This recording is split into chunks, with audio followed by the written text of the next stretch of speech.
How much blame, if indeed that's the right word, does Steph Curry get for the fact that this team didn't win this championship? I just hate the word blame. I mean, you're talking about a guy who was the MVP of the league, one of the best shooters we've ever seen in the game. I just think it is what it is about Steph. What does that mean? I don't think Steph is on the level of a LeBron James, of a Kevin Durant, of a Kawhi Leonard. I think he is one hell of a player. That's not to diminish anything he's been able to accomplish. I don't think his skill set is enough to carry a team by himself the way we saw some of these other individuals do so. In particular, LeBron James, even when they got 2 wins back in 2014-15. Yeah, I think he's been the biggest foundational piece for that organization and that franchise for some time. But the closers for that organization has been Kevin Durant and obviously Klay Thompson. He's been the guy. Even Andre Iguodala before Steph Curry. Yeah, right? you know, Finals MVP once upon a time also. But Klay's been the closer for this organization.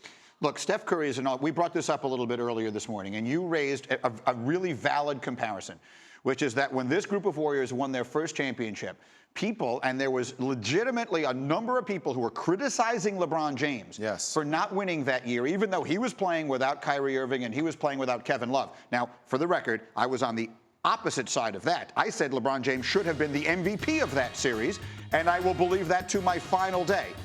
Having said that, the reason LeBron is held to a different standard is because LeBron James is being compared to the greatest players that ever lived. The comparison of LeBron James are ghosts. The comparison LeBron James gets held to are Michael Jordan and Magic Johnson and Kobe Bryant and the greatest players the game has ever seen. Steph Curry is not that. Steph Curry is someone completely different. He has changed the game forever. He has a skill set that is unique. It has revolutionized the league, and he has become one of the most popular players ever. And he's a brilliant player unto himself. But when we talk about the short list of the best players in basketball right now, his name does not belong on that list, in my opinion. I agree with you. And I also want to say this, though, to put the whole conversation into context and perspective. Stephen Curry's winning at life. Like, his family, for them to take a picture out there, I know that, like, in the big scheme of things, I know they lost the NBA Finals, but putting that into perspective, he still has his health, he still has his family. Like, that's the first family of the NBA. Yep. I'm curious really quickly, and I get it, it's just one shot, but if he does make that shot last night, do you feel any differently about him today? It starts to alter that conversation. Yeah.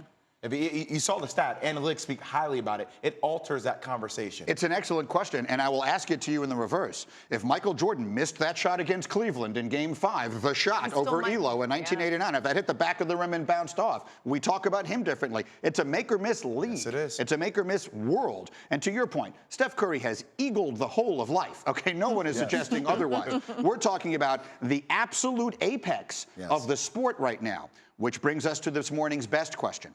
I did a piece about 2 weeks ago in which I basically joked, Caron, that every other day during this postseason, we have anointed someone else the best player in basketball.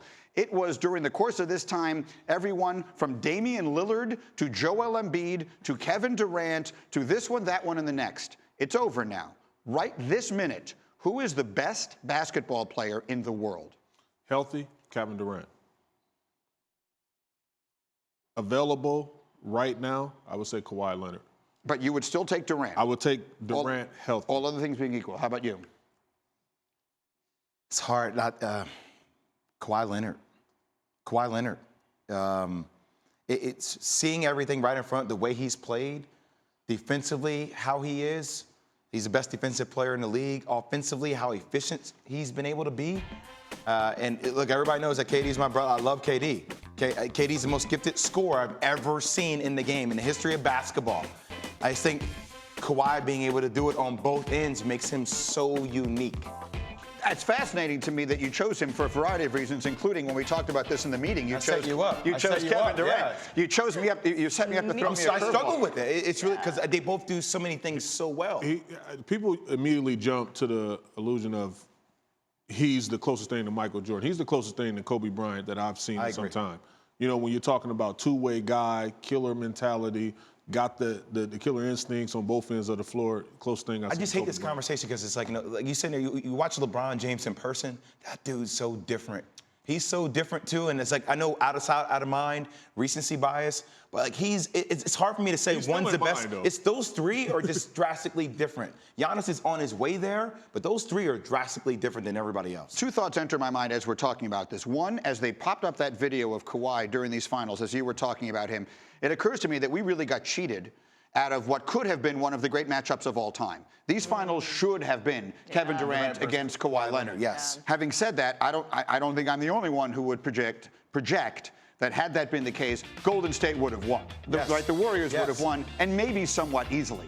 This thing went 6 tough games, and they had a shot in the air to send it to 7, and Kevin Durant played 12 minutes in the entire Especially with Kawhi thing. being hobbled the whole series. If Kevin Durant plays, I think the Warriors are the champs, and it's a three-peat, and it's a whole different world. Boxing ones, no zones, no nothing. So it would be a totally different world. So that's the first thought I had. The second thought I had is I have to believe that no one, and Jalen touched on this, no one loves this conversation if he's up early watching this morning more than LeBron James. Oh, yeah. The world has forgotten LeBron James. Yes, they have. LeBron James is the best player in basketball. He's the best player in the world. And I'm telling you right now, 365 days from right now, hopefully the 4 of us are sitting at this desk having this same conversation, and we will be talking about LeBron James having carried the Lakers to an NBA championship. I agree. 6 years old. I agree. Laura, settle the fight. We got 3 different Here's picks the up thing. here. LeBron is the best player in basketball. What I would say about this is that I understand why people, and I'm one of them, missed him in these playoffs and missed him in these finals. But what has happened is it's become more interesting without him. That said, he is not out of my mind at all. In fact, this entire time I've thought LeBron is still the best player in basketball, and that hasn't changed. And what are all 3 players going to have in common next year? Their own medical staff. Okay. Yeah, I don't mean to laugh because obviously Their own injuries were a medical huge staff. part of it. Wow.